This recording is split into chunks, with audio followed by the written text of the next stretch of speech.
साथियों नमस्कार। साथियों आज की वीडियो का मेरा मकसद है आपको कुछ खादों के बारे में दिखाना, क्योंकि प्रैक्टिकली बहुत सारे किसान साथी देखना चाहते हैं कि इन खादों को लगाने के बाद प्रैक्टिकल कैसा दिखता है। मैंने बहुत सारी वीडियोस में आप सभी को ऑलमोस्ट ये समझाने की कोशिश करी थी कि आप अगर बिजाई कर रहे हो किसी फसल की तो उससे पहले पलेवा करने से पहले अगर अपने खेत में खाद लगाओगे तो उनके रिजल्ट आपको और भी अच्छे देखने को मिलेंगे। और इस बात को कुछ किसान साथियों ने इंप्लीमेंट किया, उन्हें अच्छे रिजल्ट भी मिले। गेहूं की फसल में खासकर मैंने बताया था कि 15 से 18 दिन पर आप एक स्प्रे दे दो। आपको उसका भी प्रैक्टिकल मैंने दिखाया था कि 500 ग्राम ह्यूमिक एसिड और 500 ग्राम यूरिया प्रति एकड़ के हिसाब से स्प्रे करने से क्या रिजल्ट मिलते हैं। ठीक है, तो यहां आज की वीडियो में मैं सरसों की दिखाने जा रहा हूं कि सरसों की खेती में कितने गजब के रिजल्ट मिल रहे हैं उन खादों से जो कि हमें बिजाई से पहले लगा दिए थे। साथियों ये धान का खेत था, धान की कटाई होने के बाद में पुआल की इसमें जुताई हुई थी और पूरा प्रोसीजर वही फॉलो किया गया जो आपको बताया था। क्या प्रोसीजर था? इसके अंदर 10 किलोग्राम चूना बुझा हुआ बुरकाव किया गया था पलेवा करने से पहले। इसके साथ में 5 किलोग्राम यहाँ पर हरा कसिस था और हरा कसिस के साथ में यहाँ पर खाना सोडा 2 किलोग्राम प्रति एकड़ के हिसाब से डाला गया था और इसके साथ में सरसों की खली 15 किलोग्राम प्रति एकड़ के हिसाब से डाली गई थी। साथियों ये सभी मिक्स करने के बाद पूरे खेत में बुरकाव किया गया था, आखिरी जुताई हो गई थी और उसके बाद में जैसे ही पानी लगाया उसके बाद में फिर बीजाई करी गई थी।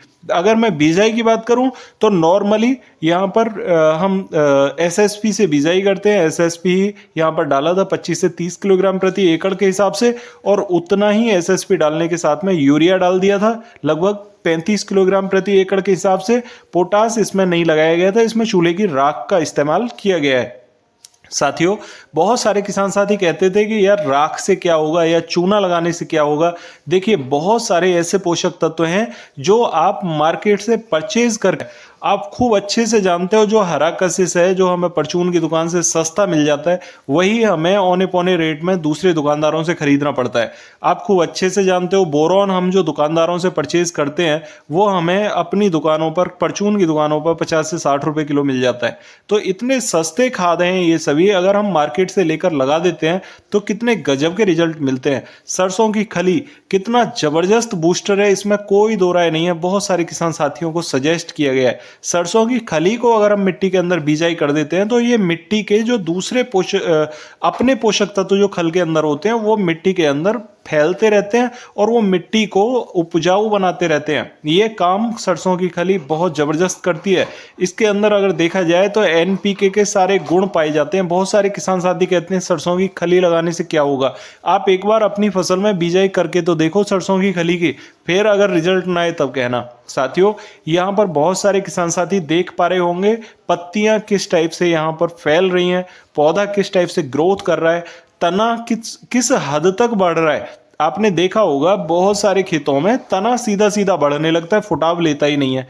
इस पौधे के अंदर आपको तना दिखाई दे रहा है, यहां पर इस तने के अंदर इतना फुटाव है कि जब ये फुटाव निकल के आएगा ना 10 से 15 दिन के बाद में, तब मैं आपको एक और वीडियो के माध्यम से दिखाऊंगा कि कितनी गजब के रिजल्ट है। साथियों इस सरसों की अगर मैं बात करूं तो इस खेत के अंदर बिजाई के अलावा कोई ना तो स्प्रे किया गया है ना दूसरे कोई भी खाद लगाए गए और आप यहां पर पौधे की ग्रोथ देख सकते हैं कि किस टाइप से इस पौधे की ग्रोथ हुई है।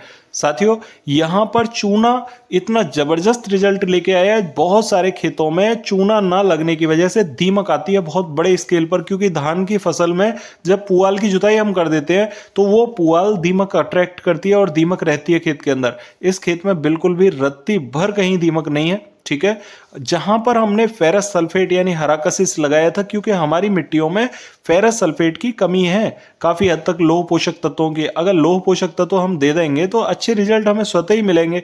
सल्फेट होता है इसके अंदर।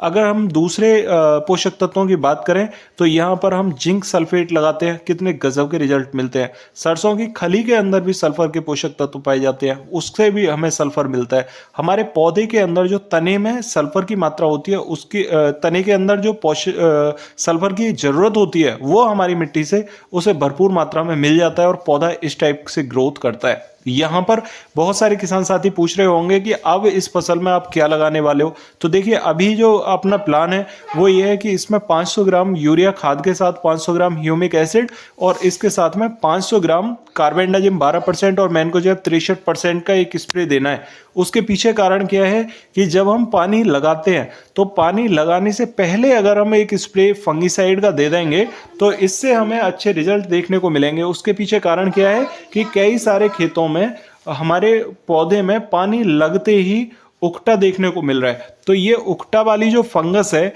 इस फंगस को यहाँ पर कंट्रोल करने के लिए हम पहले ही एक फंगीसाइड का स्प्रे दे देंगे।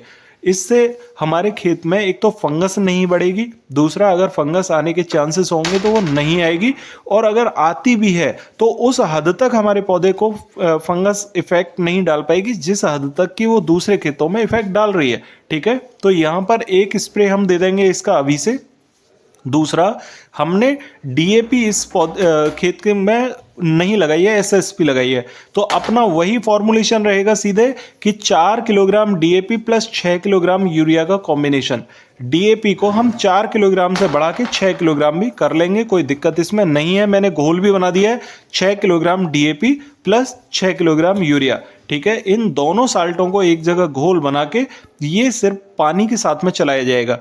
पानी के साथ में चला के अपने खेत में जैसे ही इसमें चिपक बनेगी, चिपक वाली जो स्थिति होगी उसमें हम यहाँ पर सल्फर का एक स्प्रे देंगे। ठीक है, सल्फर को स्प्रे के माध्यम से देना यहाँ पर इसलिए ज़रूरी होता है क्योंकि डीएपी को हम मिट्टी में पहले तो बिजाई के समय लगा रहे हैं, दूसरा पानी के साथ लगा रहे हैं। तो अब यहाँ पर सल्फेट वाले जो तत्व हैं उनको स्प्रे के माध्यम से दिया जाएगा। सल्फर यहाँ पर अब दे दी जाएगी और जैसे ही इसमें फूल बनना शुरू होगा उस समय पर पोटास 1 किलोग्राम प्रति एकड़ के हिसाब से और बोरॉन 100 ग्राम प्रति एकड़ के हिसाब से मिक्स करके एक स्प्रे यहाँ पर पोटास और प्लस बोरॉन का दे दिया जाएगा। और इस खेत में अभी फुटाव की कोई कमी नहीं है, और डीएपी जब पानी के साथ दिया जाएगा तो पौधे की जड़ों का विकास तेजी से होगा और फुटाव तो इसमें और भी गजब का देखने को मिलेगा। अगर फिर भी हमें फुटाव की कोई समस्या आती है तो एक यहाँ पर जब दूसरा पानी हम लगाएंगे तो दूसरे पानी के साथ में हम दूसरे भी साल्ट दे सकते हैं, वो वहाँ पर हमारे पास में विकल्प खुला हुआ रहेगा। साथियों, यहाँ पर गजब के रिजल्ट पाने के लिए आप इस टाइप से ये प्रोसीजर फॉलो कर सकते हैं, बढ़िया रिजल्ट मिलते हैं। आपने प्रैक्टिकली भी देखा और मैं कई सारी और भी फसलों में आपको दिखा चुका हूं कि इन खादों के रिजल्ट बहुत अच्छे हैं। आप पानी के माध्यम से अगर खाद चलाओगे तो आपको खाद की लागत कम आएगी, दूसरा आप कम खाद में बहुत सारी खेती कर पाओगे। बहुत सारे किसान साथियों के बहुत सारी क्वेरी रहती हैं, आप कमेंट बॉक्स में ज़रूर पूछें, मैं आपको रिप्लाई करूंगा। अगर चैनल पर नए आए हैं तो चैनल को सब्सक्राइब ज़रूर कर लें ताकि नई वीडियो का नोटिफिकेशन आपको सबसे पहले मिल सके, और जितनी भी पुरानी वीडियोज़ हैं वो भी आपके पास में यूट्यूब सजेस्ट करता रहता है, उनसे भी आप कई सारी चीज़ें सीख सकते हो। दूसरा, एक वीडियो के माध्यम से अगर आप चैनल पर चले जाते हो तो वहाँ प्लेलिस्ट में देखकर आप दूसरी वीडियोज़ से भी बहुत सारी चीज़ें सीख सकते हो। फिर भी अगर आपकी कोई क्वेरी होती है कमेंट बॉक्स में आप बिल्कुल पूछिए, मैं आपको रिप्लाई करूंगा। मिलते हैं फिर अगली वीडियो में, तब तक के लिए नमस्कार किसान साथियों।